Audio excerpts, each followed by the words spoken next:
I always believed our community beach was one of the neighborhood's finest assets. That modest stretch of lakefront property served as the true gem of Lakeview Estates, and the primary reason I had paid a premium for my home 3 years earlier. Every summer weekend, families gathered there, children splashed joyfully in the water, and neighbors genuinely connected with one another. The only drawback was our HOA president, Karen Winters. Karen had become infamous in our community, and not for positive reasons. She had ascended to power promising to protect property values, but soon exposed her real obsession, controlling every detail of our lives through ever more absurd regulations. Her trademark tactic was materializing suddenly whenever anyone appeared to be enjoying themselves too much, clipboard ready to document infractions. I had successfully avoided her scrutiny for years by maintaining a low profile. But everything changed last summer when our community confronted a real safety emergency. It began when 2 children nearly drowned at our beach over Memorial Day weekend. Fortunately, a resident who happened to be a former lifeguard rescued them just in time, yet the incident served as a frightening wake-up call. Our neighborhood had expanded significantly, with more families and children using the beach than ever before. At the emergency HOA meeting that followed, even Karen appeared to acknowledge that safety improvements were essential. The board voted unanimously to erect a proper lifeguard tower and employ certified lifeguards for the summer season. As a civil engineer with valuable construction connections, I offered to supervise the project. The permits were granted swiftly due to the safety implications, and I worked closely with county officials who proved remarkably cooperative once they grasped the circumstances. The tower would be a straightforward yet efficient design, raised sufficiently to provide Lifeguard's with clear oversight of the entire beach area. Construction was scheduled to start on a Monday in early June, to complete everything before the major 4th of July festivities that traditionally drew crowds to our lakefront. The Sunday before the start date, I went to the beach to delineate the designated zone with survey stakes and caution tape. All appeared in order when I departed that evening. But when I returned Monday morning, accompanied by the construction crew, I discovered something that infuriated me. A huge concrete planter had been positioned squarely in the center of our marked construction site, and standing beside it, with arms folded and a victorious grin, was none other than Karen Winters. "Good morning," she greeted with overly saccharine cheer. "I'm afraid there's been a change of plans. The board has reconsidered the lifeguard tower project." I was momentarily rendered speechless. "Karen, what are you talking about?" "The board voted unanimously. I have all the permits. The construction crew is here and ready to begin." She tilted her head as if addressing a child. "Well, as president, I hold final authority over aesthetic matters, and I've concluded that a lifeguard tower would be an unsightly blight that would diminish property values. This charming planter is a far more appropriate enhancement for our beach area, don't you agree?" The planter was far from charming. It was an enormous, unattractive concrete behemoth that surely weighed several hundred pounds. "How did you even manage to get this thing here?" I asked, still struggling to comprehend the situation. Karen pointed toward a landscaping truck parked nearby. "My cousin owns Green Valley Landscaping." He was delighted to assist when I described the circumstances. The smug smile never faded from her expression. I drew a deep breath, striving to remain professional. "Karen, this isn't about aesthetics. It's about safety. 2 kids almost drowned here. The tower location was carefully chosen based on visibility standards and approved by county officials."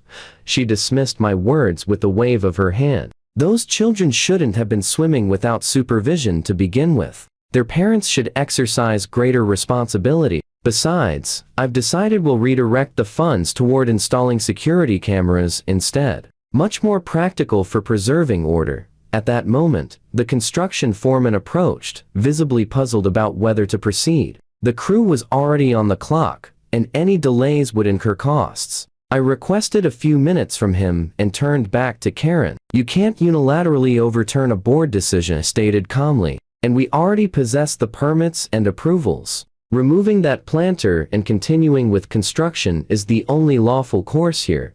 Karen's expression grew stern. "I've already contacted the county to revoke those permits. And as for the board, I'm confident they'll align with my perspective at our next meeting. In the interim, if you attempt to move this planter or build anything here, I'll pursue trespassing charges." She patted the HOA bylaw binder she perpetually carried like a sacred text. Section 12. Paragraph 4 clearly grants me authority to block unapproved alterations to community property. I was beginning to lose my composure, but kept my tone steady. "Karen, you're incorrect about your authority in this matter. The board's vote and the county permits supersede your personal opinions. Please remove the planter so we can proceed as planned." Her eyes narrowed. "I don't think you understand who you're dealing with. Perhaps you've forgotten that your deck extension from last year exceeds the approved dimensions by 3 inches.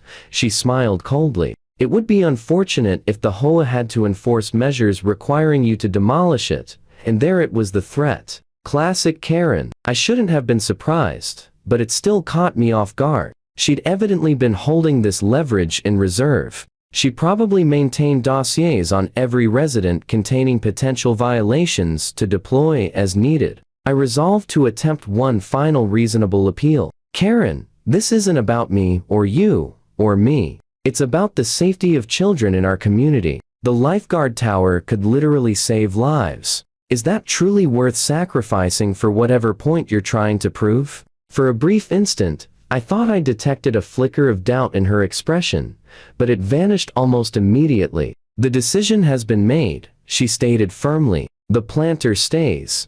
The tower does not. End of discussion." With that, she turned and strode away, leaving me standing there with an idle construction crew and a ludicrous concrete barrier. I apologized to the foreman and informed him that we would need to reschedule. As the crew packed up their equipment, I took out my phone and placed 2 important calls. First, to the head of the HOA board to describe what had transpired, and then to my contact at the county permit office. What I discovered from those conversations altered everything. First, Karen had indeed reached out to the county, purporting to speak for the HOA, but she lacked any authority to revoke permits that had been duly issued. More crucially, my contact clarified that tampering with the safety structure sanctioned by the county was not merely a breach of HOA rules, it constituted an actual violation of County Ordinance Abuto, public safety. The following morning, I returned to the beach with reinforcements, 2 other board members, my county contact, and a police officer. Karen was summoned to meet us there. When she arrived and beheld the assembled group, her customary assurance wavered briefly, but she swiftly regained her composure. "I see you've brought quite the entourage," she remarked with strained cheerfulness. "But I'm afraid it changes nothing. As I explained yesterday, the board has reconsidered the Lifeguard Tower project." The vice president of the board stepped forward. "That's not true, Karen. The board never voted to reconsider. You acted entirely on your own, which is a violation of HOA procedures."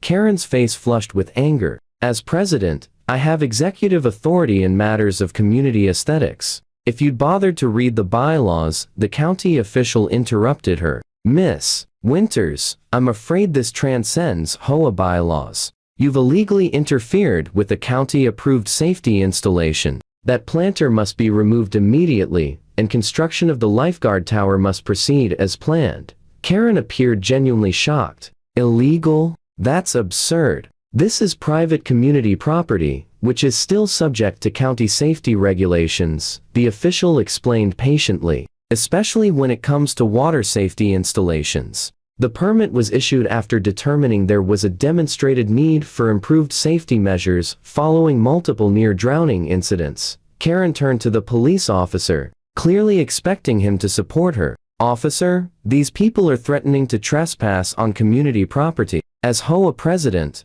I'm asking you to remove them." The officer looked uncomfortable. "Ma'am, from what I understand, they have proper authorization to be here and to construct this safety tower. You, however, placed an unauthorized obstruction that interferes with an approved safety measure. I'm going to have to ask you to arrange for the removal of that planter immediately."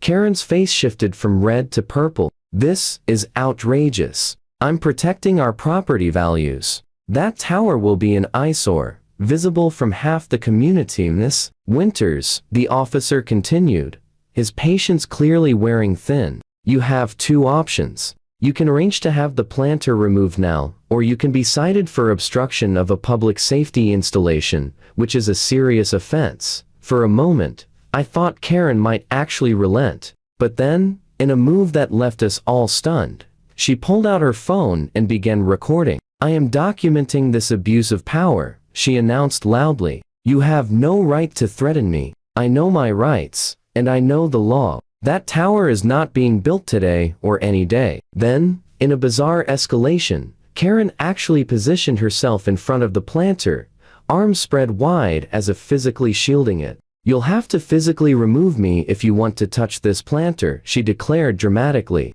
The officer sighed deeply. "Ma'am, please don't make this more difficult than it needs to be. Step away from the planter and let's resolve this reasonably." "I am being reasonable," Karen shouted, her voice rising to a pitch that probably carried across the entire neighborhood. "I'm protecting our community. These people are trying to destroy our property values with their ugly tower." What happened next would later become legendary in our community. As Karen continued her tirade, a small crowd of neighbors had gathered to watch the spectacle. The officer again asked her to step aside, explaining that she was now actively interfering with a public safety installation, which was escalating the situation from a citation to potential arrest. Karen responded by sitting down on top of the planter. "Go ahead and arrest me for protecting my community," she challenged, clearly believing this was all an empty threat. The officer looked pained, but proceeded to explain that she was now trespassing and obstructing a safety installation.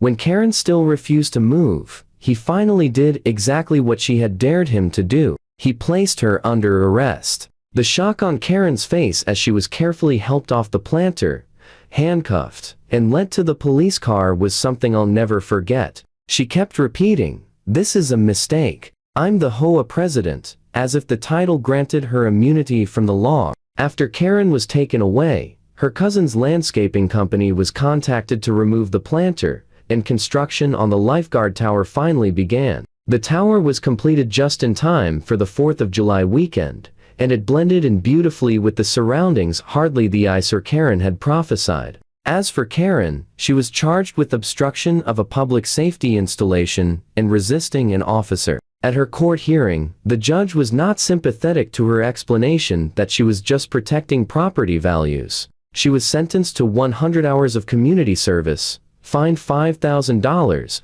and placed on probation for a year. The moment the judge announced the sentence, Karen's face contorted into a mask of pure shock and outrage. 5,000, she shrieked in the courtroom. "But I was just doing my job." The judge banged his gavel and warned her about contempt of court.